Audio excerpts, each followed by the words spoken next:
Salve, salve, galerinha. Boa noite, boa noite. Eu sou o professor Wagner, para quem ainda não me conhece aqui da Francesca Educação Financeira. Boa noite, Tiagão, boa noite, restante do pessoal que já estão por aí.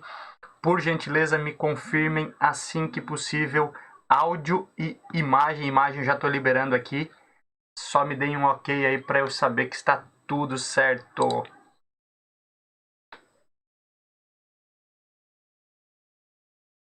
Mais um dia aí de preparação aí para CPA 10, o pessoal que em breve aí já vai fazer CPA 10. Valeu, Tiagão, áudio ok.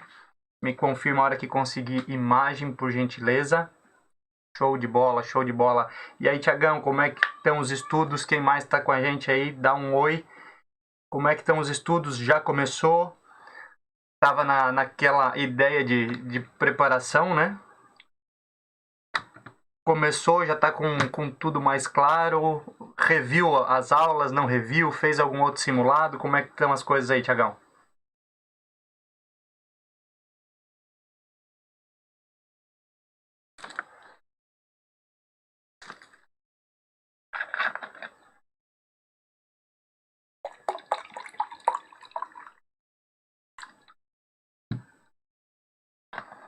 Falando em simulado, inclusive, galera, notícia boa aí, tá?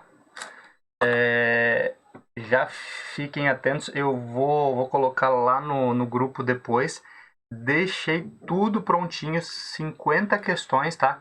Fiz todas as 50 questões e a gente vai fazer então como a gente combinou na quinta-feira, né? Quinta-feira, dia 28. Então vamos fazer uma prova toda comentada, tá? Vamos fazer isso aí. Tiagão, show, velho. Show, show, parabéns aí, ó. Já agendou a prova lá para abril, é isso aí, cara, dá tempo de sobra para tu se preparar, hein? Tá? Bem tranquilo. Aí, dependendo aí como... Isso aí vai gabaritar, né, Tiagão? Porque daí agora dá para ir estudando tranquilo, dá para ir acompanhando aí. E os simulados que tu fez? Como é que foi? Ficou aí nos 70%? Ficou abaixo? Ficou acima? Como é que tá a ideia dos simulados? Os simulados que tu fez muito diferentes do que aquilo que a gente fala aqui. Dá uma luz aí pra gente, Thiagão. E parabéns de novo aí por já ter agendado a prova, hein? CPA garantida já em abril.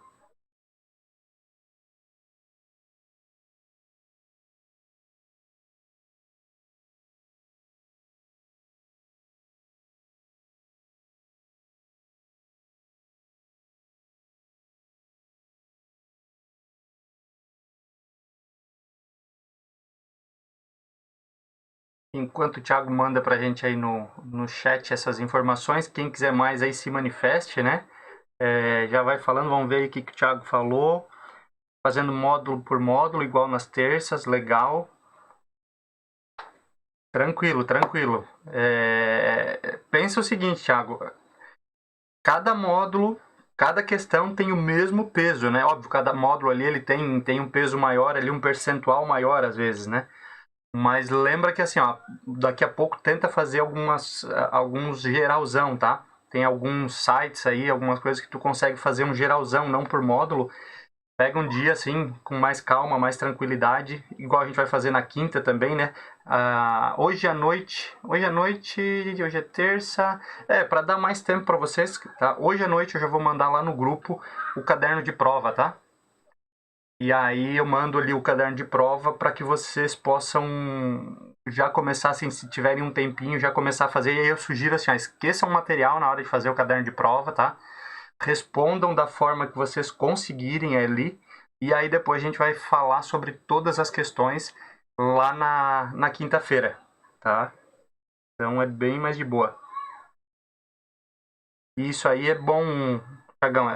Tem essa vantagem de fazer por módulo, sim, tá? E a vantagem de você fazer por módulo é que daí você já pega e vai aprendendo mais aonde você está com dificuldade, tá? Mas não esqueça de treinar aquela história assim, só ficar treinando passe, é bom que você fica bom em passe, mas tem que jogar também, nem que seja jogo treino, entendeu? Igual a gente vai fazer quinta-feira aqui, e lembra que eu sempre falo, né? Treino difícil jogo fácil. Então a gente vai ter umas questões aí um pouquinho mais complicadas, nem um bicho de sete cabeças, tá? Tudo dentro do que a gente viu naquela uma semana que a gente ficou juntos aí fazendo o preparatório CPA 10. E podem ficar tranquilos aí que vai ter muita coisa boa, beleza? Falando nisso, vamos aproveitar, a gente já tá batendo um papo aqui. O que vocês viram, o que vocês acharam do mercado essa semana, né? Deu uma surtada no mercado de forma geral. Segunda-feira a Bolsa de Valores aí ela estava fechada por conta do feriado da cidade de São Paulo, né?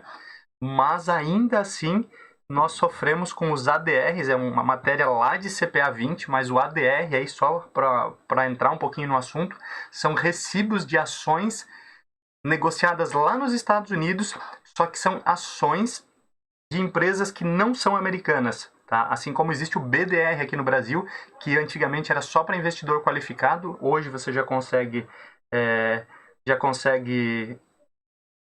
dar uma boa olhada, né?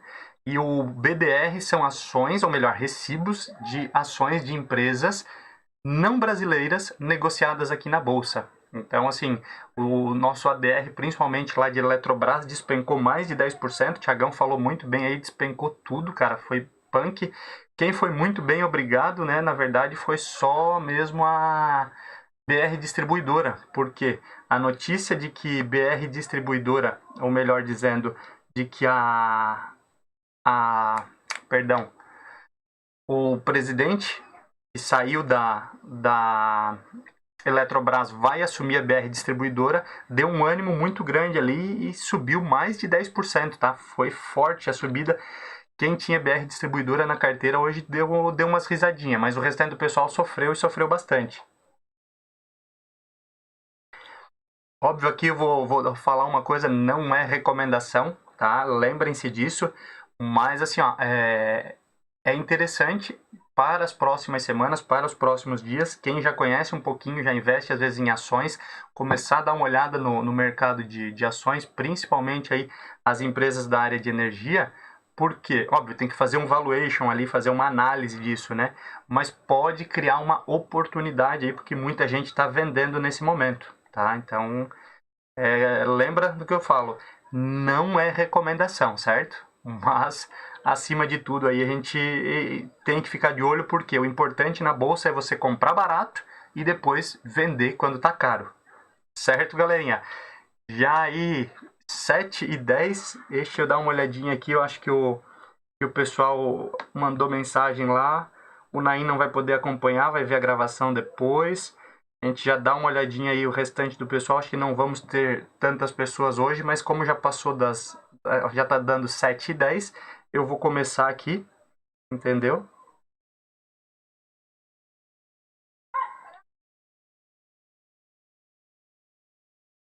Ô, Tiagão, cara, tem um material, tá?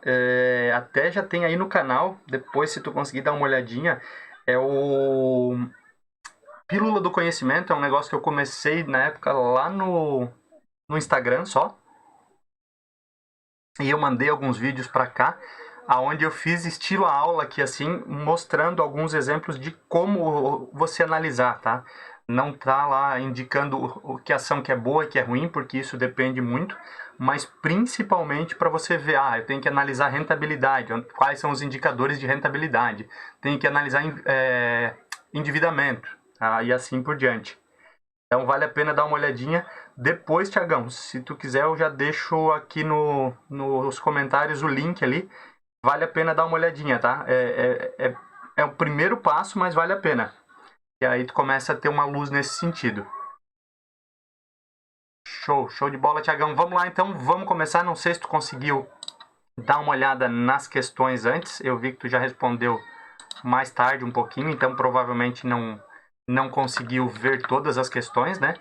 Mas vamos lá, vamos começar.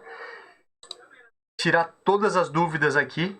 Vou pegar minha canetinha aqui. A gente já consegue ali começar com a nossa correção de questões. Novamente aqui tem show. O Tiagão tá 1000%. Parabéns, Tiagão. Vamos lá então. Ó. Começando então, questão número 1. Vamos lá. Ó. Pamela informa o seu gerente que quer fazer um investimento em ações de empresas no exterior e comprar um imóvel. Com base nessa informação, O gerente, aí pode ser qualquer um, o Wagner, o Thiago, a Karina, a Gisele, qualquer um, o gerente toma duas atitudes. Primeira, ele passa o telefone de Pamela para um corretor que tem bons imóveis à venda. E segundo, ele informa a área responsável por investimentos no exterior do banco, da instituição financeira. Com base nessas duas atitudes, o que foi ali? A primeira atitude, correta ou incorreta? A segunda, correta ou incorreta? Então, Tiagão, ali já, número 1, letra C, vamos lá acompanhando todas elas só. A, correta e correta. B, incorreta e incorreta. C, incorreta e correta. D, correta e incorreta. Então, vamos lá assim, ó. Passar o telefone, tá, da Pamela para um corretor, sem ela ter autorizado, certo? Isso é contra as normas. Lembra lá da Lei Geral de Proteção de Dados, né? Então, essa daqui realmente, se ele falou, só pode estar incorreta. Então, nós já eliminamos letra A e eliminamos também letra D, certo? E ele pode passar, então, o telefone da Pamela para a área de investimento do banco onde ele trabalha, mesmo sem ela ter pedido? Claro que pode, porque daí é informação interna e ela já disse que quer investir nessa área. Então, o assessor de investimentos, né, o especialista de investimento, quando for falar com a Pamela, já vai falar direto aí sobre ações de empresas no exterior e, óbvio, apresentar outras informações. Então, como o Thiagão colocou aí, número 1, letra C, corretíssimo, corretíssimo, tá? Falando nisso aí, vou aproveitar só um gancho aqui, sabe que o professor fala mais do que a boca, né? Vocês viram a notícia de que mais de 200 mil CPFs, 200 ou 250 mil CPFs, tiveram informações vazadas, talvez do Serasa Experian.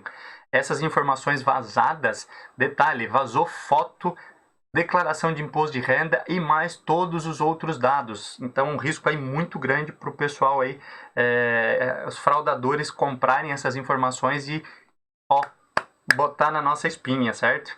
Então, olha só como é importante essa questão da Lei Geral de Proteção de Dados, tá? Então, assim, ó, Thiagão deve lembrar aí, nós tivemos uma questão parecida, né? Lá na nossa semana de preparatório. E aí, nessa semana de preparatório que a gente teve aqui, gratuito, que o Thiago e mais alguns aqui participaram também, vocês vão lembrar de uma questão muito semelhante a essa. Então, assim, ó, sempre lembrar, informação para fora, tá? Você está vazando informação da instituição financeira, do cliente. Não pode, tá? Não pode. E aí, Thiagão, tu até se espantou, dá uma olhadinha no site da Infomoney, saiu essa matéria hoje, eu estava dando uma olhadinha. Mais de 200, não sei se é 200 ou 250 mil, cara, vazar até a declaração de imposto de renda. Ou seja, Thiagão, aquele teu investimento lá no PicPay, lá com 210% do CDI, olha como a memória é boa. Tá em risco se ela já estava na declaração de imposto de renda. Tá.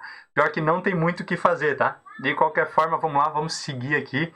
Só uma informação complementar aí que eu sempre gosto de trazer. Então vamos lá, questão número 2. Um banco, para ser considerado múltiplo, o que ele deve ter? E aí vamos lembrar lá, né? Bancos múltiplos. O que é o banco múltiplo? Lembra que o banco pode ter várias carteiras: carteira comercial, carteira de investimento, carteira de arrendamento mercantil, de desenvolvimento semelhante ao BNDES, por exemplo. Pode ter somente de crédito imobiliário. Então, são as carteiras possíveis. E um banco, se ele tiver algumas dessas carteiras, ele é chamado de banco múltiplo, certo? Então, vamos lá. O que um banco múltiplo, ou melhor, o que um banco precisa ter para ser considerado um banco múltiplo? Então, vamos lá. Letra A, uma carteira comercial e carteira de investimento. Letra B, pelo menos duas carteiras, sendo uma delas de investimento ou comercial. Letra C, pelo menos duas carteiras, sendo elas de investimento e comercial. Letra D, pelo menos três carteiras, sendo que uma delas obrigatoriamente tem que ser a carteira comercial. O Thiagão falou que chutou essa, tá? Mas vamos lá, o restante do pessoal aí, vamos indo uma por uma, então, só pra gente falar. Banco comercial. Então lembra lá, ó, daquelas várias carteiras que a gente viu, tá? Estavam todas elas lá em quadradinhos assim, lembra? Tá? Banco comercial, banco de investimento, Banco de Desenvolvimento e assim por diante, vocês vão lembrar dos slides lá que a gente falou, ele precisa ter pelo menos 2 carteiras, certo? Então vamos lá, se precisa de pelo menos 2, a letra D está fora. Carteiras, as mais importantes, lembrem das mais importantes, carteira de investimento e carteira comercial, tá? Muito, Tiagão, foi na linha ali, tá? Mas aquela história como tem na prova, pegadinha do malandro, lembra? Então assim, ó, o grande detalhe, tá? A correta é a letra B, certo? Porque no mínimo 2 carteiras, sendo que uma delas tem que ser comercial ou de investimento. Então lembra assim, ó, tá? Uma delas. Então assim, se tiver crédito imobiliário e investimento, pode, banco múltiplo. Se tiver banco comercial e banco de investimento, pode, claro que pode. É que não é obrigatório ter as duas, tá? Mas pelo menos uma delas. Então lembra disso, no mínimo 2 carteiras. Uma delas, obrigatoriamente, é comercial ou de investimento. O Thiagão já tinha dito aí que tinha chutado essa, tá? Mas a linha de raciocínio é essa mesmo, certo? Então agora fica mais claro aí, só para tu não esquecer. 2 carteiras, obrigatoriamente, uma delas investimento ou comercial, beleza? Questão número 3. Questão número 3, nós temos ali, ó. Com o intuito de lavar dinheiro, os criminosos costumam fazer diversas transferências e ou envio de dinheiro para paraísos fiscais. Podemos dizer que essa fase da lavagem de dinheiro é conhecida como... Então vamos lá. Letra A, colocação. Letra B, ocultação. Letra C, integração. Ou letra D, adquirência. Opa, faltou um D aqui, ó, faltou um D. O professor comeu um D, certo? Então vamos lá. Ó. Lembrando de lavagem de dinheiro, tá? A lavagem de dinheiro tem um órgão máximo que cuida disso tudo, certo? Vocês vão lembrar, o COAF, né? O COAF, o órgão máximo aí de combate aí à lavagem de dinheiro, é um esforço aí de todos os países, até lá o Concílio de Viena, lá, o Acordo de Viena fala sobre isso para amenizar ou para eliminar aí riscos aí com relação a tráfico de drogas, sequestros, propina. Então, o pessoal que faz coisa errada, ele precisa transformar o dinheiro ruim em dinheiro bom, tá? Qual fase é essa daqui, ó, que é de fazer diversas transferências ou enviar dinheiro para paraísos fiscais? Vamos lá, ó. Letra A. Letra A, colocação. Colocação é quando ele coloca no sistema financeiro, certo? Ele vai lá e deposita no banco, e aí tem até aquelas regrinhas lá que a gente não vai comentar agora, que eu não lembro mais, que tem uma questão falando sobre isso também, mas tem aquelas questões que quem trabalha na instituição financeira obrigatoriamente vai ter que avisar o COAF, certo? Então, letra A, não. Letra B, ocultação. Pode ser, ó, ocultação, olha só, fazer diversas transferências, fazer com que as autoridades não percebam de onde veio o dinheiro, tá? Integração. Integração é o último passo, é onde é mais difícil de você conseguir pegar o criminoso. Por quê? Ele já colocou essa grana no mercado, ele está colocando, seja com lucro de empresas, ou ele está dizendo que vendeu um bem, e aí tá recebendo agora, são empresas que prestam serviços, empresas de fachada que prestam serviços, entre elas, ele tira nota, tudo, ela tem um faturamento falso e transforma aquele dinheiro ilícito, dinheiro talvez de tráfico, de propina, de diversas coisas, em dinheiro lícito. Então, a letra C também não é. E a adquirência não tem nada a ver, né? A adquirência a gente vai lembrar das maquininhas de cartão, vai lembrar lá do SPB, lembra do SPB, né? Sistema de pagamentos bancários. Então ele vai controlar isso tudo.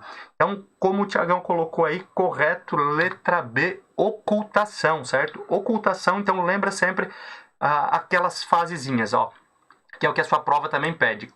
Colocação, ocultação e integração. Então eu dei algumas dicas aí, o Thiagão lembrou muito bem o COI, certo? O COI fica muito mais fácil, lembra? Colocar, ele vai colocar de diversas formas, vai botar o dinheiro no banco. Depois ele vai ter que dar um jeito de mandar isso para um paraíso fiscal ou fazer com que as pessoas não percebam de onde veio esse dinheiro. Então ele vai ocultar, vai fazer diversas transferências, o pessoal vai fazer saque, vai pagar contas, entendeu? Fala, Tiagão, pessoal, me confirmem aí, desculpa, eu tive um problema aqui que travou geral, caiu toda a minha internet. Não sei o que houve aqui, que eu perdi completamente o sinal, tá? Me confirma aí se já tá ok novamente aí a parte de áudio e imagem, certo? E aí a gente retoma aqui. Desculpa novamente aí o tempo que a gente ficou ausente, mas agora a gente já consegue resolver.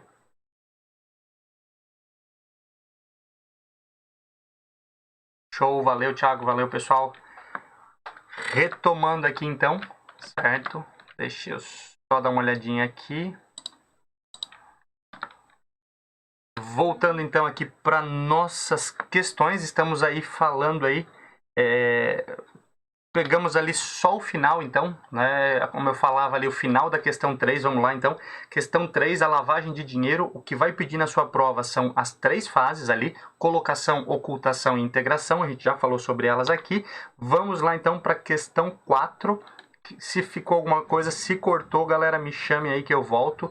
Questão 4, ao avaliar o perfil de investidor, no que tange ao horizonte de conhecimento, é importante. O que é importante? Então vamos lá, o que é o perfil do investidor, o API, aquele negócio que tem que ser preenchido ali antes de recomendar investimento, para saber qual é a ideia que o cliente tem, o que ele conhece, o objetivo dele e principalmente aí se ele é conservador, se ele é moderado ou se ele é mais agressivo em relação aí aos seus investimentos, certo?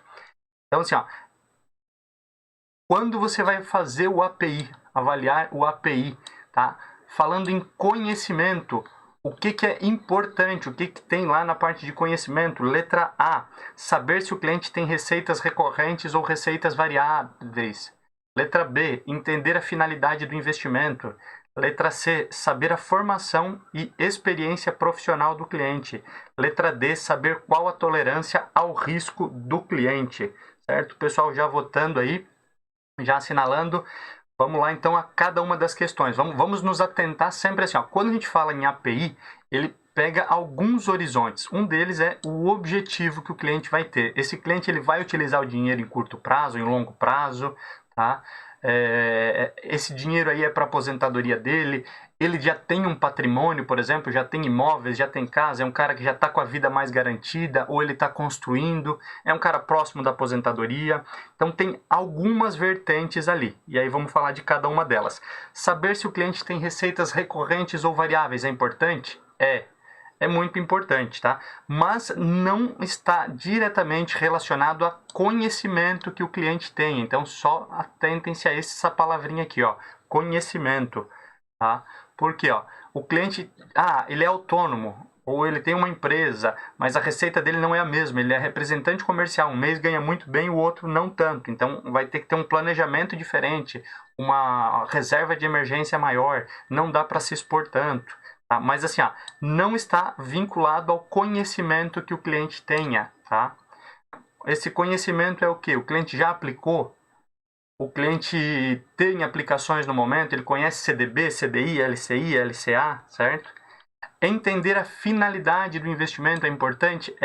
Mas essa finalidade do investimento ela está muito mais linkada aí ao objetivo. Então assim, ó, lembra da história que eu contei, né? Eu estou enrolando a minha digníssima aí. A gente já mora junto aí há 11 anos, na verdade. E aí eu preciso oficializar esse negócio, mas eu fico enrolando. Então eu vou guardar um dinheiro pensando no casamento. Então esse é um objetivo, ou é faculdade dos filhos, e assim por diante. Então não está vinculado a conhecimento. Letra C, saber a formação e experiência profissional do cliente. Ou letra D, saber qual a tolerância ao risco do cliente.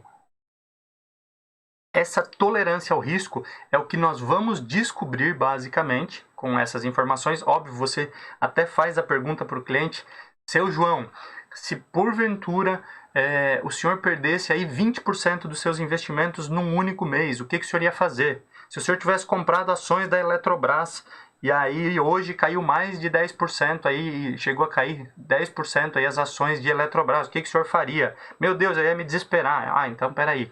Ele tem uma tolerância menor, ele é mais conservador. Então, Tiagão, ela não entraria aqui, tá? Essa tolerância ao risco, ela tá dentro do API, tá? Mas eu trouxe essa questão aqui justamente porque eu vi questões assim na minha CPA 20, na minha CPA 10 e no CEA também. Então, assim, ó, o que é importante? Entender, lá no API ele tem alguns conceitos que são importantes. O primeiro deles, como eu falei, é em relação ao objetivo. O que o cliente quer fazer, a idade que ele tem, é o perfil dele. O segundo é em relação às receitas dele. O cara já tem patrimônio, né? Receita dele é, como tem ali na letra A, é recorrente ou é variável. E o conhecimento é muito em relação aos produtos. Esse conhecimento ele está relacionado aos produtos que ele conhece do mercado financeiro. Imagine que daí o Thiago não conhece nada, nunca aplicou em CDB, nunca aplicou em CDI, nunca comprou ações, nada, nunca investiu em fundos de investimento. Mas ele tem uma formação em economia, certo? Ou ele trabalhou numa instituição financeira. Então, essa formação dele, ela dá um conhecimento, mesmo que esse conhecimento não seja prático, tá? Mas ela tem essa formação vai dar uma experiência para ele, vai dar uma visão. E ter trabalhado também envolve nisso, porque ele não viveu, mas ele conhece aqueles produtos. Então, Tiagão, é isso aí mesmo, tá? Imaginei. Essa daqui, quando eu fiz, tá? Eu já pensei assim, essa aqui vai ser aquela para dizer assim, ó, pegadinha do malandro. Mas por que isso, galera? Muito importante. A prova da Ambima é assim. A prova da Ambima, ela é dessa forma. Então, assim, ó, não tem muito o que fazer. E uma palavrinha ali, ela mexe muito. Então, assim, ó, só para alertar aí, para ler mais de uma vez, tá? Porque, assim, ó, todas elas aqui, todas as alternativas estão corretas em relação ao API. Mas é entender que parte do API. É entender se é objetivo, se é tempo, se é receitas ou se é conhecimento. Beleza, Tiagão? Show de bola, é isso aí, vamos lá. Aqui é o momento de errar, como eu falei. Aqui é jogo, aqui é treino difícil, porque na hora do jogo, lá em abril, quando tu for fazer a tua prova, lá vai ser fácil. Porque a hora que tu olhar isso tudo, tu vai dizer assim, nossa, esse aqui eu vi pegadinha desse tipo aqui. Eu vi esse incorreto, eu vi esse correto e assim por diante. Bora lá então, questão 5. Questão 5, quanto à obrigatoriedade de comunicar operações suspeitas ao COAF. Assinale a alternativa incorreta. Letra A. As instituições financeiras devem comunicar ao COAF toda operação em espécie acima de R$ 50 mil. Letra B. As empresas que comercializam bens de luxo e joias devem comunicar operações suspeitas acima de R$ 10 mil. Letra C. As instituições financeiras devem manter registro das operações ao cliente pelo prazo de pelo menos 5 anos após o fechamento da conta. E letra D. A comunicação ao COAF é feita através do SIS-Bacen. Certo? Então, o pessoal já votando aí. Vamos lá, COAF, lembra daquela história? O COAF é o órgão máximo ali do combate à lavagem de dinheiro, certo? E aí, muito importante aqui, a gente frisa muito isso aqui, tá? Incorreta, tá? Muitas questões você pode cair lá na hora da prova por olhar rapidão a alternativa correta. Aí você já lê aqui, as instituições devem comunicar ao COAF toda operação em espécie acima de R$ 50 mil. Devem, só que essa é correta e não é isso que nós estamos pedindo. Então, não é. Empresas que comercializam bens de luxo, joias, devem comunicar operações suspeitas acima de 10 mil? Sim, lembra que toda operação suspeita acima de 10 mil, mesmo que ela seja no mesmo dia ou em dias consecutivos, ela deve ser comunicada ao COAF, certo? Então, além das instituições financeiras, empresas que comercializam bens de luxo e joias também têm essa responsabilidade. Essa está correta, então não é isso que nós queremos. Lembra também daquela historinha? Tem que guardar tudo. O cliente fez uma operação, ela não é suspeita, mas tem que guardar pelo prazo mínimo de 5 anos. 5 anos, porque lá na frente descobriu que o camarada lavava dinheiro, eles vão pedir toda a documentação. Então a gente também falou sobre isso aí durante as nossas aulas. Então, parabéns, Tiagão, show de bola. A incorreta, a comunicação ao COAF é feita através do SIS-Bacen. E essa é mais uma daquela salsifufu. E aí pegadinha do malandro, né, Tiagão? Por quê? O SIS-Bacen é o sistema que comunica o Banco Central e bancos. A comunicação com o COAF é pelo SISCOAF. Então, lembrando aí, pode ter uma pegadinha desse tipo também lá na sua prova. É importante você saber a diferença dos dois. Bora lá então, questão número 6. A clearing house ou as clearing house. E aí nós temos aí algumas clearing house, depois a gente fala sobre elas. Elas reduzem o risco de quê? De quê? Letra A, risco de mercado. Letra B, risco legal. Letra C, risco de liquidação. Ou letra D, risco de crédito. Isso aí, Tiagão, show de bola, tá? Eliminação, cara, perfeito. Leiam todas as questões, sempre façam esse detalhezinho, tá? Ó, essa aqui, certeza que não é. Essa, certeza que não é. Se você ficar entre duas, cara, já foi 50% aí só de chance agora de você errar e 50% de acertar. Então, vão por eliminação. Tiagão não lembrava do SISCOAF, né? Agora não vai esquecer mais, mas aí aí acertou por eliminação. E aí, bora lá então, ó. Clearing house. Clearing house, nós tínhamos 3 clearing house, vamos falar delas então. Tínhamos a clearing house da Selic, certo? A Selic, que é aquela que custodia os títulos públicos federais, tá? LTN, NTNB, LFT e assim por diante. Tínhamos a CETIP, que cuidava dos títulos privados, CDB, CDI, LCI, LCA e assim por diante. E tínhamos a Bolsa, né, que cuidava da parte de ações. Lá em 2017, quando se uniu a B3, a Bolsa Brasil Balcão, assumiu outros papéis, ela também trouxe para si a clearing da CETIP. Então agora nós só temos 2. Olha só quanto conteúdo aqui a gente relembra só nessa brincadeirinha aqui. Então a clearing house tem qual objetivo? Lembra daquela, ó, clearing house tem o principal objetivo de mitigar riscos. Mitigar, o que é mitigar? É reduzir. E aí vamos agora para as alternativas. Alternativa A, risco de mercado. Então vamos lá, o risco de mercado ele tem a ver com o gráfico, lembra? Com Eletrobras. Eletrobras, que um mês e pouco atrás estava subindo, aí há umas semanas agora, cerca de 2 semanas, aí está caindo. Aí saiu a notícia de que o presidente pulou do barco e ela caiu mais ainda. É a volatilidade. Olha só, olha quanto conceito legal aqui que a gente relembra. A clearing house vai cuidar disso? Não, não e não. Nada a ver, nada a ver, nada a ver.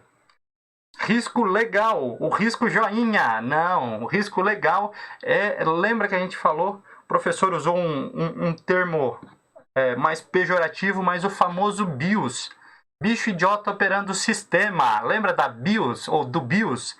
Risco legal. Você não cumpriu um procedimento legal, né? Deixou de anexar um documento, pegou a assinatura no lugar errado. O contrato não estava bem amarrado com a garantia. Nada a ver, certo? Então, elimina também. E aí ficamos aí, Tiagão foi de letra D ou letra C, risco de liquidação ou risco de crédito. Risco de crédito a gente já pode eliminar ele pela seguinte situação. Lembra que as clearing house, a gente não especificou qual delas aqui, então uma delas, que é a clearing da B3, ela lida com ações. E ações não tem risco de crédito, então a gente também poderia eliminar aqui, porque ações não tem risco de crédito, então não seria um papel aí da clearing house, né, reduzir o risco de crédito. Então sobrou aí letra C, risco de liquidação. E aí vocês podem ter confundido aí com o risco de liquidez. Lembra o seguinte, risco de liquidez, certo? É a dificuldade de transformar um ativo em dinheiro. Aí, Tiagão, hoje é treino difícil mesmo para você ter um jogo fácil, hein? A gente não tá de brincadeira aqui. Vamos lembrando então, ó, liquidez, transformar um ativo em dinheiro. Olha só.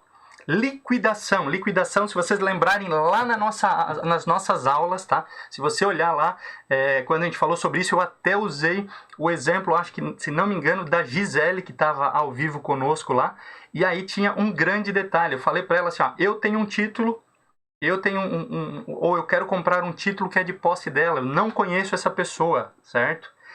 Então, assim, como é que eu vou ter certeza que ela vai me passar o título e como é que ela vai ter certeza que eu vou pagar o dinheiro? Então, a liquidação dessa operação, Aí é muito semelhante ao que tem lá no sistema de pagamentos brasileiro, tá? Mas para acontecer isso tudo acontece dentro da clearing house. Então aqui, ó, lembra da clearing house? Lá, vamos imaginar clearing da B3, vamos fazer aqui, ó, para ficar bem claro. O Wagner quer comprar um título que está sendo negociado aqui na B3, que o Thiago, vamos pegar o Thiago aí, o Thiago tem uma ação de Eletrobras, já que a gente está falando dela hoje, ela caiu muito, o Thiago quer se desfazer e o Wagner acha que essa ação vai subir, então o Wagner quer comprar 100 ações, ou 1000 ações, ou uma ação, indiferente. Qual é a garantia? Como é que isso vai acontecer, esse processo? Dentro da clearing house, ela vai ter a sua liquidação, certo? Liquidação diferente aí de liquidez. Tiagão, pessoal, ficou claro essa questão, tá? Acredito que tenha sido justamente aí esse detalhezinho aí que confundiu, tá? Mas mais uma questão que dá para trabalhar por eliminação, certo?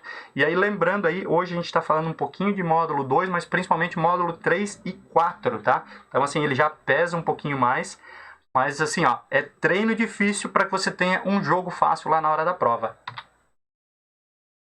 Bora então agora questão 7, sob a ótica do PIB. O PIB, o que é o PIB? É a riqueza de um país, de um estado, de um município, de uma empresa também? Não, não, não, não, não, não. PIB só tem a ver com estado, certo? Nada a ver com pessoa jurídica. Então não existe o PIB da WEG, o PIB da Ambev, isso não existe, certo? PIB sempre relacionado a estado, município, nação, etc. Beleza? Sob a ótica do PIB, C mais I mais G mais EI. Lembra que tem algumas fórmulas lá que pode aparecer o PIB, né? C mais I mais G mais EI, ou em vez de EI, XN, certo? Ou X menos M. Então, tudo isso aí você deve lembrar lá da aula, senão a gente já vai falar daqui a pouquinho também para você recordar, beleza? Então, vamos lá. O que está correto quando nós falamos sobre o PIB, tá? Em relação a essa fórmula, C mais I mais G mais EI. Então, o consumo das famílias é utilizado para cálculo do PIB? Sim ou não? O PIB é calculado a partir dos bens e serviços finais do país? Sim ou não? As exportações líquidas são parte do cálculo do PIB? E 4. Quando o governo aumenta os gastos em infraestrutura, o nosso PIB aumenta. Então vamos lá. A. Está correto 1, 2 e 3. B. Todas as alternativas. C. 1, 2 e 4. Ou D. 2, 2 e 4. Essa aí ficou difícil, né? Ficou difícil aqui essa daqui, né? Então, sem chance de ser a D, já está errada aqui. Pessoal, já votando aí, já vamos botar aqui na tela, tá? Correta isso aí, pessoal, letra B, perfeito, tá? Todas as alternativas e vamos falar delas, então, só para facilitar. Consumo da família, ó, C de consumo, certo? Consumo é utilizado? Claro que sim, o que as famílias consomem. O PIB é calculado a partir dos bens e serviços finais? Exato. Lembra lá que a gente deu o exemplo na aula do pãozinho do carro, que você não soma duas vezes, não soma o pneu e as peças do carro, só usa o carro no final para calcular o PIB. Você não soma a farinha junto com o pãozinho no cálculo do PIB, é só o pãozinho. Então, bens e serviços finais. E as exportações líquidas, aí lembra lá, ó, exportações líquidas, aí nós tínhamos lá as possibilidades, né? Além do EL, desculpa, né? Nós tínhamos lá a possibilidade de X menos M. X de exportações na segunda linha e M de importações na segunda letra, não na segunda linha, desculpa. Então é outra possibilidade, tá? E, por fim, quando o governo aumenta os gastos em infraestrutura, aumenta o nosso PIB? Claro, olha aqui o G de gastos, esse gastos é do governo. O governo vai construir uma nova estrada, ele vai precisar contratar empresas, vai gerar emprego, vai gerar renda. Essa renda vai gerar impostos e automaticamente tudo isso aí vai movimentar o país. Olha só como a gente vê muitas coisas. E como é que a gente lembra da fórmula do PIB? Olha só, lembra assim, ó. Eu usei várias retóricas aí de vários professores que eu conheço e passei algumas dicas, né? Então dá para você lembrar lá por C mais I mais G mais XM, ou X menos M, você lembra lá do cigarro do X-Men, certo? Tem lá a possibilidade de ser C mais I mais G mais NX, que é de Net Exports, que é as exportações líquidas, novamente. Você pode lembrar lá, como diz o professor Lucas Silva, cara inteligente gosta de NX0. Olha só quanta possibilidade, tá? Sei que vocês lembram disso tudo. Se não lembra, volta lá no nosso módulo 3, se não me falha a memória, tá? Tem tudo salvo aí na playlist e fica fácil de você gravar isso aí. Parabéns aí, Tiagão, pessoal que acertou. Bora lá, questão número 8. Qual a base de cálculo do IGPM? Olha só, agora mudamos o panorama. IGPM, Índice Geral de Preços Médio. Tem também o IGPDI, olha só, o IGPDI, que é a mesma coisa, só que ele é calculado em dias diferentes. Como é que é calculado o IGPM? E se você quer um pouquinho a mais, quem é que calcula, que pega as informações e divulga? Tiagão, foi pro material nessa, Tiagão, na 8? Ou na 7? Indiferente, mas é importante, é bom ter isso à mão. Sei que vocês fizeram bastante anotação também durante as aulas lá, tá? Então vamos lá, ó. Vamos lá. Letra A. Ele é calculado com 50% do IPA, 40% do IPC e 10% do INCC. Letra B. 60% do IPA, 30% do INCC, 10% do IPC. Letra C, 60% do IPC, 30% do IPA e 10% do INCC. Ou letra D, 60% do IPA, 30% do IPC e 10% do INCC. Então vamos lá, Tiagão. O Tiagão vai lembrar porque ele perguntou lá numa das aulas, né, Tiagão? Tem que gravar muito bem as instituições. IGPM, Índice Geral de Preços. Quem que calcula? Olha só, IGP. Ah, esquece o M aqui porque ele está separado. Ele tem 3 letrinhas, então se cair na sua prova você vai lembrar de 3 letrinhas e vai juntar com a FGV, Fundação Getúlio Vargas, que é quem cuida do IGPM, certo? Tem um outro indicador, que é o indicador oficial de inflação, que se vocês lembrarem aí já me falem no chat, mas é o IPCA, certo? O IPCA, ele não é calculado daí pela FGV, e sim pelo IBGE, certo? Aí lembra do censo lá, o IBGE que calcula o censo. Isso aí, Tiagão, show de bola. Então ele tem 4 letras também, isso fica mais fácil. E aí, quando nós falamos em IPCA, tô abrindo um parênteses, é outra coisa aqui, tá? Vocês já acertaram essa daí, mas o importante é você entender todo o contexto. É por isso que eu tô aqui falando um pouquinho mais do que só corrigindo. Quando você fala de IPCA, aí é a média de consumo ali, né, os produtos mais consumidos pelas famílias que ganham de 1 a 40 salários mínimos nas principais metrópoles, né, ou regiões metropolitanas ali do Brasil. Precisa lembrar de todas as regiões? Não, nem eu lembro. E olha, se eu pegar aqui para ler, eu também vou demorar, tá? Só abrir um parênteses aqui, então lembra, quando a gente fala em IPCA, é as famílias que ganham de 1 a 40 salários mínimos. E é a inflação do varejo, do varejão. Nossa, aqui o IGPM, ele está muito mais vinculado ao atacado, certo? E aí nós temos o seguinte, aquelas regrinhas, ó, tem que dar 100%, tá? Tem que dar 100%, então vamos pensar ali, ó, 60, 30, 10, tá? Já estou dando, na verdade, a letra, mas assim, ó, 60 de alguma coisa, a metade de 60, o 30, que é a segunda coisa, e o que sobra, que é o 10%. E aí você vai lembrar da ordem alfabética. E isso que é muito importante para a sua prova de CPA 10. Porque lá eles vão botar essa bagaça misturada. Aqui de olhar, você com certeza já imaginou que é 60, 30, 10. Só olhando a questão, certo? Mas qual delas? É isso que eles normalmente mexem. E aí você lembra da ordem alfabética. IPA, Índice de Preços no Atacado. IPC, Índice de Preços ao Consumidor. E INCC, Índice Nacional da Construção Civil, certo? Acho que é isso. Então, olha só. Sempre seguindo essa ordem alfabética e essa regrinha, tá? IPA, IPC e INCC. Então, lembra da a última letra aí? A, C, CC. Que daí CC, por ordem alfabética, se você fosse colocar, ele estaria depois do IPC, certo? Então, basicamente é isso aí, galerinha. Tá? Já dá para ter um parâmetro. E lembre, então, IGPM, ele vai ter essas 3 bases. 60, 30, 10 e lembra do alfabeto. Bora, então. Questão correta aí, letra D. Ficar qualquer dúvida, me chamem, galera. Vamos lá para a questão 9. Um cliente PJ, olha só, essa aí é para judiar um pouquinho, hein? É naquele dia que vocês já estavam cansados e a gente estava falando sobre vários temas ali, vários conceitos aí, quando a gente fala de economia. Então, um cliente PJ da sua carteira quer fazer uma exportação, ou seja, ele vai vender para fora e vai receber dólar, euro, mas aqui provavelmente dólar, tá? É o que nós vamos falar. E precisa saber a taxa média de câmbio das operações. Como é que é chamada essa taxa média? E aí vamos lá, ó. Vamos relembrar conceito, porque a ideia aqui não é decoreba, é para você relembrar conceito. Nós temos a Selic Meta e a Selic Over, né? A Selic Meta é aquela lá que, se vocês viram o vídeo aí que eu coloquei no canal ontem, né?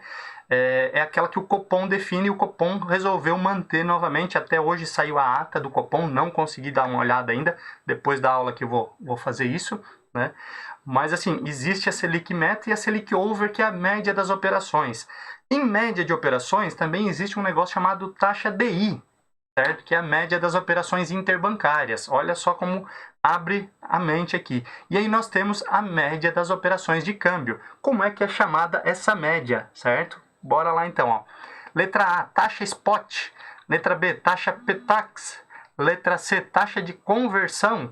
Ou letra D, taxa básica financeira. Certo? Então, qual que é aquela lá? Ó, lembra da historinha? O Banco Central pega o telefone, liga para todos os bancos e diz assim: Itaú, quanto é que vocês estão cobrando pelo dólar hoje? O Itaú fala.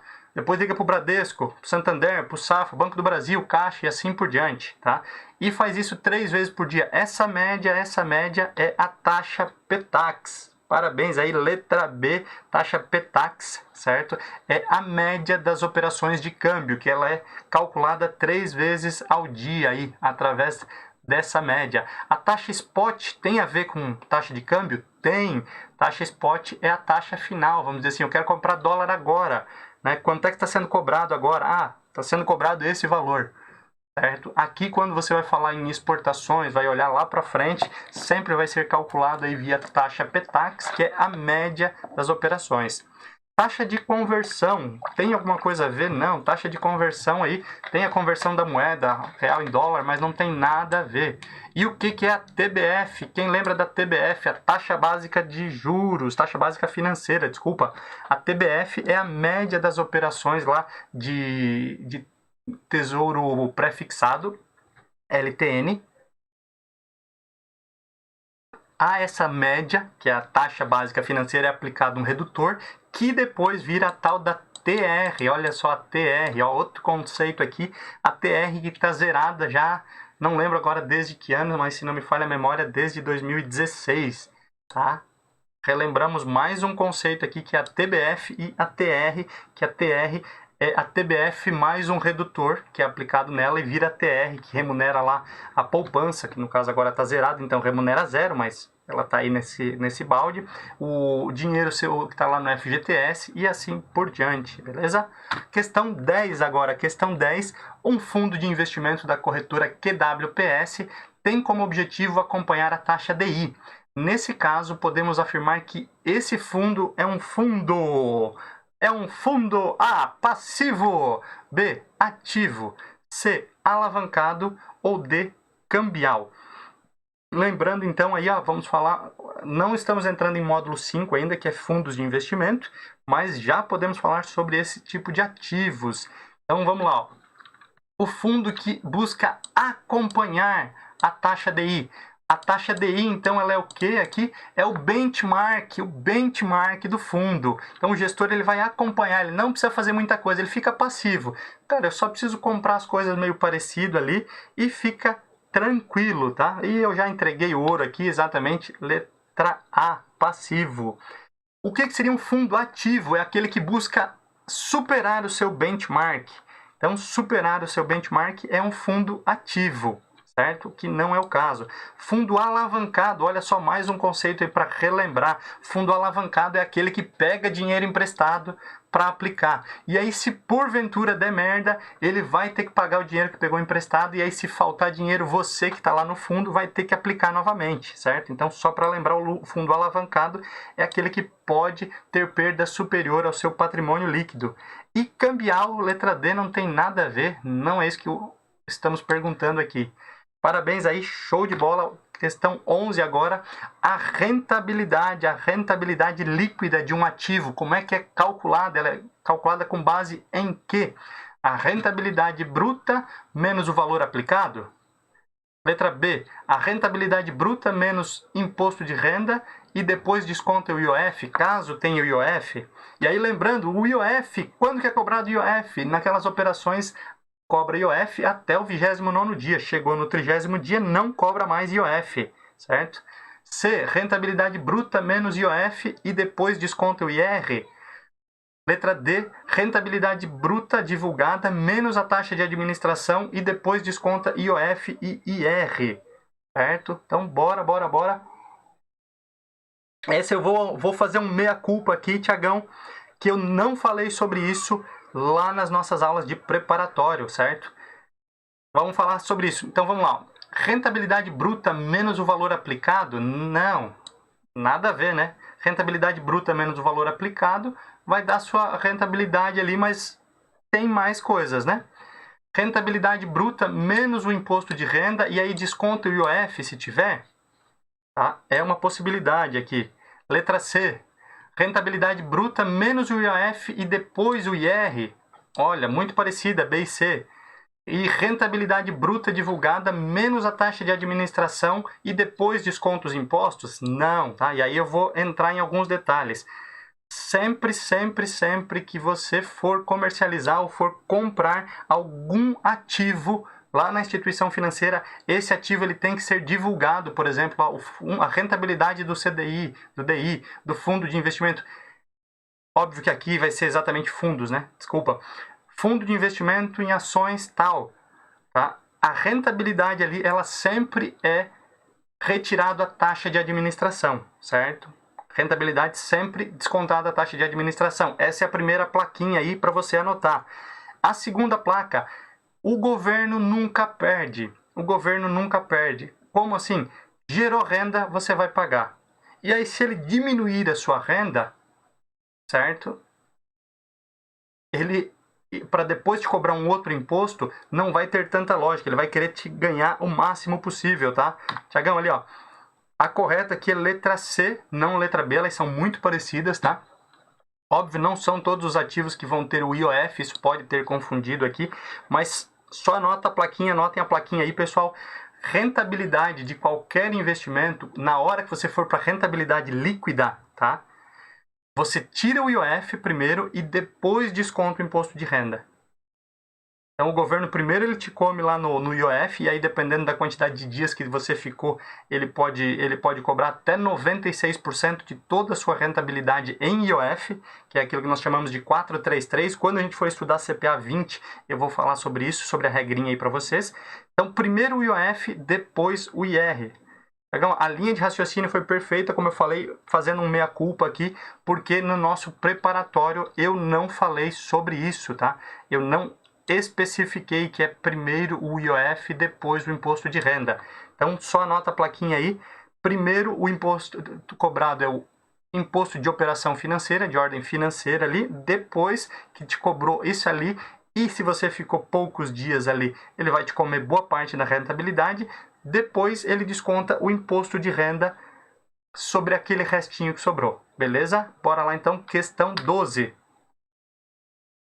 Tiagão, pessoal, e se ficou qualquer dúvida, me avisem, tá? Lembrando aí, esse aí foi um meia-culpa aí.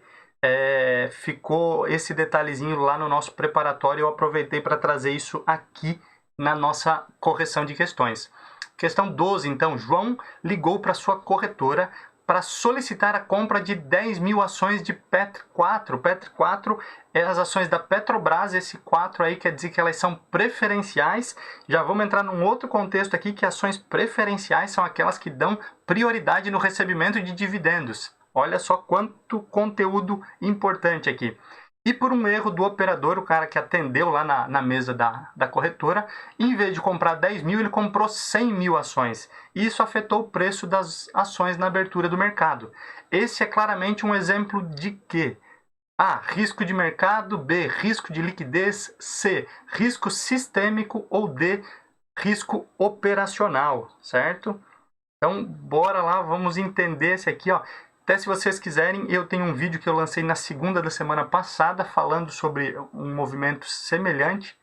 Se não me falha a memória, foi na segunda da semana passada, falando sobre uma situação que a CVM, né, a Comissão de Valores Mobiliários, está investigando ali uma operação da Via Varejo lá de dezembro, acho que dia 21 de dezembro do ano passado, porque realmente teve uma oscilação muito grande aí no papel naquele dia, e a princípio se imagina que foi algo nesse sentido, tá? Foi uma ordem de uma quantidade X de ações e aí foi comprado ou vendido mais. E aí aqui, exatamente como vocês colocaram, a correta é letra D, risco operacional, porque era para comprar 10 mil ações e acabou comprando 100 mil ações, é aquele ali que a gente já falou lá, semelhante ao risco legal, é o risco de BIOS, bicho idiota operando o sistema. Calma, calma, calma. Eu já quase fiz isso, tá? Mas no meu home broker, ainda bem que eu vi lá que estava colocando um zero a mais, e aí ia estourar minha conta, porque eu não ia ter grana para comprar 1000 ações, eu estava comprando 100 e quase que eu coloco 1000 lá. Então é o BIOS, bicho idiota operando o sistema, risco operacional. Risco de mercado a gente já falou, que é o risco de oscilação. Aqui provavelmente teve oscilação, se isso acontecesse, né? Mas não é isso. Liquidez é a dificuldade de vender por um preço justo. Risco sistêmico é aquele que não tem como se proteger, é o deu merda. Lembra do risco deu merda? Certo? Ô, Tiagão, eu vi antes de mandar, tá? Eu vi antes de mandar. É que o que chamou a atenção foi exatamente isso, porque eu tava olhando lá um negócio que era para dar 700 e poucos reais, e a hora que eu olhei dando 7 mil e pouco, eu falei, calma aí, que negócio que eu fiz aqui? Então essa é uma das vantagens de ser pobre. A B3, na verdade, ela tem um sistema ali como clearing, né, para evitar esse tipo de coisa, mas pode acontecer de passar batido, como foi esse caso que eu comentei aí da Via Varejo, né? Então assim, é muito diferente do que você está acostumado a fazer. Então ali talvez batesse lá ainda, né? Existe aí outros mecanismos de proteção, mas pode acontecer, tá? Então, realmente aí a vantagem de ser pobre nesse sentido, viu? Bora lá então, questão 13. O Antônio, ele adquiriu ações da Petrobras também, olha aí, ó, Petrobras. Se eu soubesse, tinha feito as questões, eu fiz essas questões e comecei a fazer no final de semana, terminei ontem à noite, mas se eu soubesse, tinha colocado, em vez de Petrobras, tinha colocado tudo aí como Eletrobras, né, que foi a bambambam do dia, né? Então, assim, ó, o Antônio comprou ações da Petrobras por R$ 32 cada ação. Quantas ele comprou? Não interessa. Dane-se, ele comprou quando? Lá em 2019. Também não é um dado relevante para nós. Então, sempre importante aí frisar aquilo que são os dados importantes na nossa questão de prova. E aí, ao tentar vender essas ações que ele comprou, ele recebeu proposta de compra por apenas R$ 16. Nesse caso, Antônio esteve exposto a qual risco de mercado, tá? E aí, aqui, ó, esse risco de mercado aqui eu já ajudei, né? Já ajudei aqui. A próxima eu vou tirar esse risco de mercado. Tá? Letra A, risco de mercado. Letra B, risco de liquidez. Letra C, risco sistêmico. E D, risco de crédito. O pessoal aí já está indo aí de letra A, certo? Perfeito, tá? Eu acho que não foi por causa desse meu erro aqui, mas já facilita. Só lembrando o que é o conceito legal aqui, o que é o contexto aqui que eu quero que vocês entendam, certo? Tá? O que eu quero que vocês entendam aqui? Liquidez e mercado, eles às vezes são muito parecidos, certo? Então, assim, ó, 32, mas eu só consegui vender por 16, é liquidez? Não, isso é oscilação de mercado. Liquidez, às vezes, pode ser que assim, eu não consigo vender por um preço justo, pelo preço que vale. Então aqui, nesse momento, o que estava valendo era R$ 16 as ações. Se nós estivéssemos falando aqui de um imóvel, Antônio tentou vender um imóvel que custa 320 mil e ele só conseguiu vender dando um desconto aí e vendendo por 160. O que aconteceu? Aí sim ele está vinculado também à liquidez, tá? Mas aqui é o preço válido no momento, e aí nós sabemos que ativos como ações, eles oscilam muito mais, né? Como eu disse, uma simples notícia de mercado aí, como a saída do presidente da Eletrobras, fez com que as ações caíssem mais de 10%. Então, isso tudo aí oscila muito mais. Então, perfeito aí, tá? Como vocês já colocaram aí. O Thiagão disse que não tinha percebido, tá? Muitas vezes não percebe mesmo. Eu que percebi agora, até eu quando fiz não tinha percebido.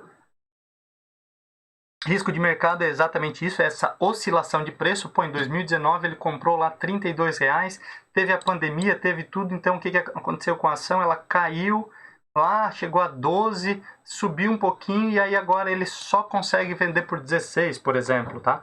Então, essa variação gráfica. Liquidez, voltando, é dificuldade de transformar o ativo em dinheiro. Risco sistêmico, como a gente já falou, deu merda. E o risco de crédito não está envolvido aqui com ações, beleza? Questão número 14, então, seu cliente comprou debêntures da empresa QQTS e logo depois descobriu que essa empresa tem passado por dificuldades financeiras. Em relação ao receio do seu cliente, é incorreto o que se afirma em letra A. Existem várias empresas com rating mais baixo e que mantêm sua negociação e pagamento de debêntures. Letra B. A corretora, como agente fiduciário, irá fazer o possível para proteger os investidores. Letra C. Existe a possibilidade de calote dessa empresa. Contudo, seu cliente está protegido pelo FGC, o Fundo Garantidor de Crédito, pois comprou R$ 30 mil de debêntures. Olha aí, ó, esse é um cliente mais forte, né? Isso aí já não é qualquer um. 30 mil só de debêntures de uma empresa é bem alta renda, esse camarada. E letra D, existe a possibilidade de ele vender suas debêntures no mercado secundário. Então vamos lá, A, B, C ou D. E aí vamos lembrar o que é uma debênture. Debênture é um título emitido por uma empresa.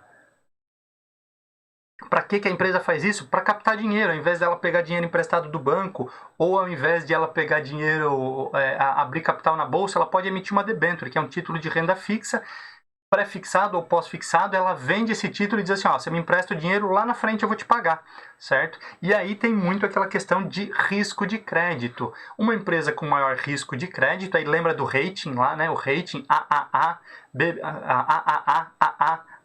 BBB, BB, B, CCC, CC ou C, certo? Essa é a linha. Quanto mais para baixo, pior. Quanto pior o rating, quanto pior o crédito analisado por essa empresa, mais ela vai ter que pagar.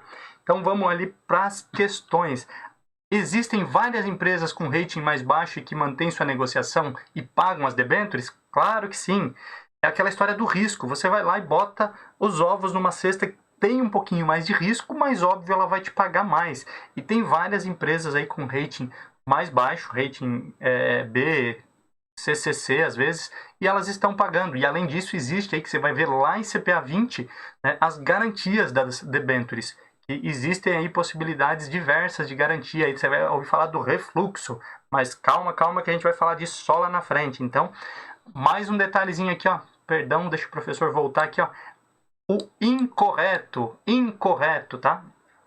Então, assim, ó, existem, então essa não está incorreta. Letra B, a corretora como agente fiduciário, ela vai fazer o possível para proteger o investidor? Sim. Lembra que a corretora não necessariamente é o agente fiduciário, mas ela pode ser o agente fiduciário, aquele que vai averiguar se tudo está acontecendo de uma maneira correta e, óbvio, o agente fiduciário tem a função aí de proteger o investidor. Então, essa também é correta. Então, não cabe para nós. Letra D. Existe a possibilidade de vender uma debênture no mercado secundário? Claro que existe.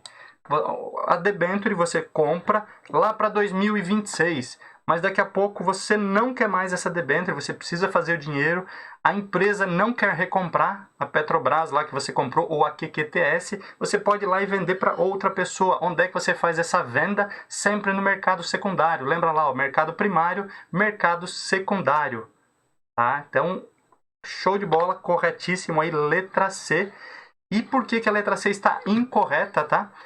Pode sofrer risco de calote? Pode. Calote tem a ver com não pagamento, com crédito. Debênture tem risco de crédito? Claro que tem. Se a empresa for mal das pernas, ela pode deixar de pagar? Claro que sim.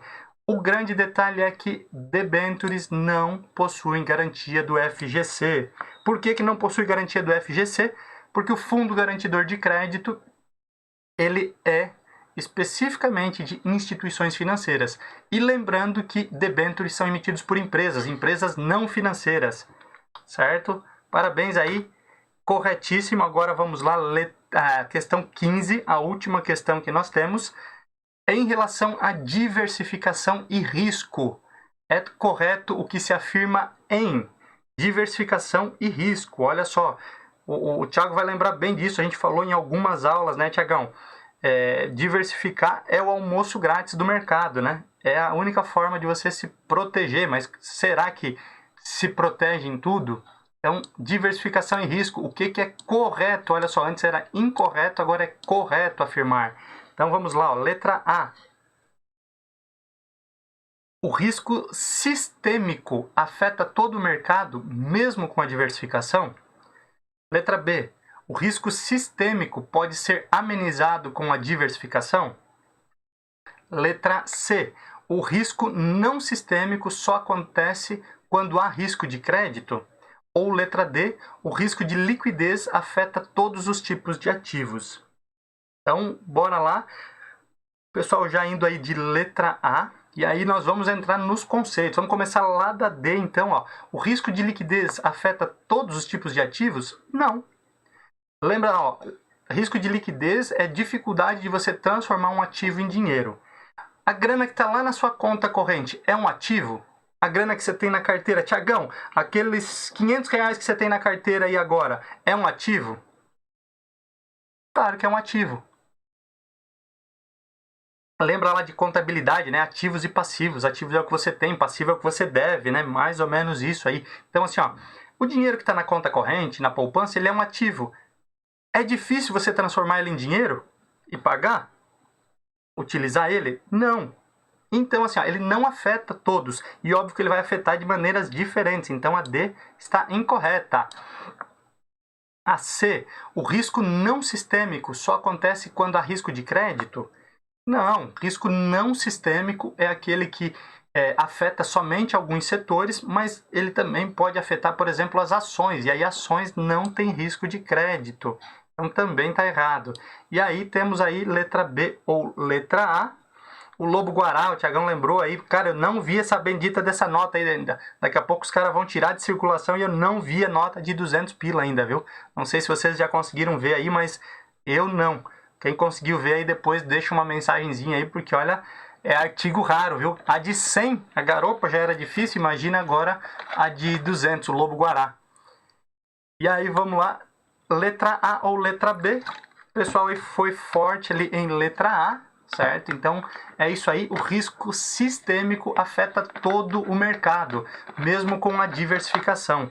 Então lembra daquele conceito lá que não é tão fácil, mas ele ajuda a lembrar, dos dois nãos. O risco sistêmico tem como se proteger? Não. O risco não sistêmico tem como se proteger? Tem. Então nunca vai ter dois nãos na mesma frase.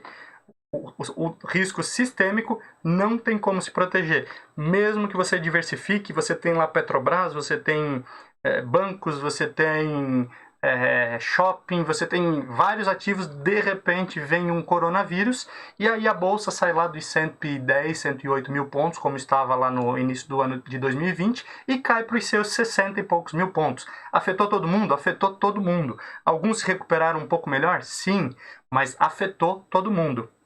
E aí o risco não sistêmico, tá? É aquele que você consegue se proteger com a diversificação. Então, parabéns aí, acertaram mais uma, certo? Essa aí, 15, é a letra A. Tiagão, o restante do pessoal aí, como é que foram aí nos simulados? Como eu falei, é treino difícil, desculpa, para ter um jogo fácil. Lá tinha muita pegadinha, como é natural das questões aí que eu acabo fazendo. Mas como é que ficou aí em quantitativo? 10 de 15, show! Show de bola! Vamos lá, já vamos fazer aqui. Quase chegando naquilo que precisava, Tiagão. 67% aí. É uma questãozinha aí. E vamos lá, né, Tiagão? Não sei da onde tu tá fazendo outros simulados, mas assim, eu faço questão. Óbvio, a gente faz menos questões aqui. Mas assim, ó, aqui é treino difícil, Tiagão. Fica tranquilo, porque, cara, tu tá no início do estudo, fez aí o nosso preparatório, fazendo os primeiros simulados agora. E, como eu falei, não é pouca coisa, tá? Aqui eu tento dificultar ao máximo, eu coloco pegadinha, a questão não vem de mão beijada. Lá na tua prova, na Ambima, vai ter questões que tu vai olhar e vai dizer assim, cara, eu não acredito, não consigo acreditar, tá? Que essa questão caiu aqui. Essa aqui, minha irmãzinha, ou eu no caso, diria assim, minha filha que tem 9 anos, meu filho que tem 13 anos, conseguiriam responder. Então, assim, ó, vai ter questão difícil? Vai. Mas vai ter muita questão fácil também. Aqui é para gravar conteúdo, para gravar informações, para cair em pegadinha, para reprovar mesmo, Tiagão, tá? E depois tu vai ir com os 2 pés no peito da Ambima, tá? Vai com os 2 pés no peito e com certeza vai conseguir a certificação, tá? Pode ficar tranquilo. Basicamente é isso aí, galerinha, tá? Deixa eu só retornar aqui. Voltando. Finalizamos, tá? Mais um dia de correção de questões. Peço desculpas ali pelo momento aí que caiu toda a minha internet. Ela parecia que tinha dado um tilt no modem, tá? Mas a gente voltou aí, conseguiu finalizar as 15 questões.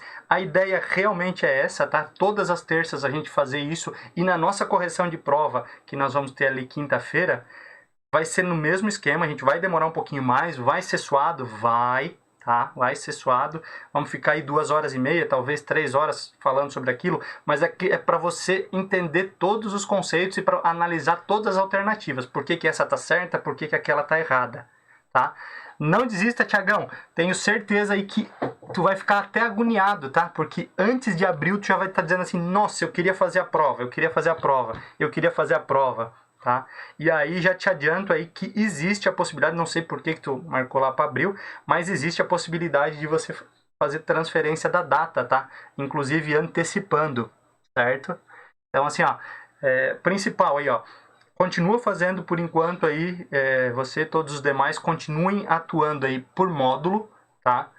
Continue atuando por módulo. Lembrem, ó, semana passada aqui na nossa correção eu falei mais de módulo 1 e 2, hoje foi mais 3 e 4. Na semana que vem eu vou forte, tá? Em módulo 5 e alguma coisa aí de módulo 6 e aí depois módulo 6 e 7. Então assim, a gente vai rever tudo isso, tá? Todos esses conceitos e, novamente, quinta-feira é a primeira edição aí de prova comentada, quem sabe a gente faça outras também, tá? E vocês vão ver aí que vai ser um conteúdo bem bacana. Em seguida eu vou mandar para vocês lá no grupo, tá? E aí, como eu falei, foquem, baixa a cabecinha e responde como se você estivesse lá na prova da Ambima. Ah, eu não sei essa. Chuta para que a gente pegue aí na quinta-feira e destrinche isso tudo. Não conseguiu ver antes? Sem problemas também. Na quinta-feira a gente vai fazer esse mesmo bate-papo aqui. Beleza? Galera, obrigado aí. Como eu sempre digo, eu falo demais. Hoje acabei me passando em relação ao tempo também, até por causa daquela queda na internet. Obrigado pela companhia. Quinta-feira a gente está de novo aí. Não esqueça de deixar o like, se inscrever aí. Todos os dias eu ainda continuo com o Morning Call lá falando sobre mercado de manhã cedo. Então você consegue acompanhar ao vivo às 7h30 ou depois acompanhar durante o dia para saber o que aconteceu no dia anterior e o que pode acontecer naquele dia. Brigadão, viu? Tiagão, um abraço. Em seguida eu já mando as questões lá no nosso grupo do WhatsApp da nossa prova de quinta-feira. E pode ficar tranquilo aí, Tiagão, faça outros simulados também. E com certeza aí, já na prova de quinta, tu vai ver que tu vai ter um resultado melhor, porque aqui a gente está pegando uma amostra muito pequena, viu? Se cuidem aí, pessoal. Abraço. Até quinta-feira, ou para quem estiver ao vivo, até amanhã às 7h30. Abração!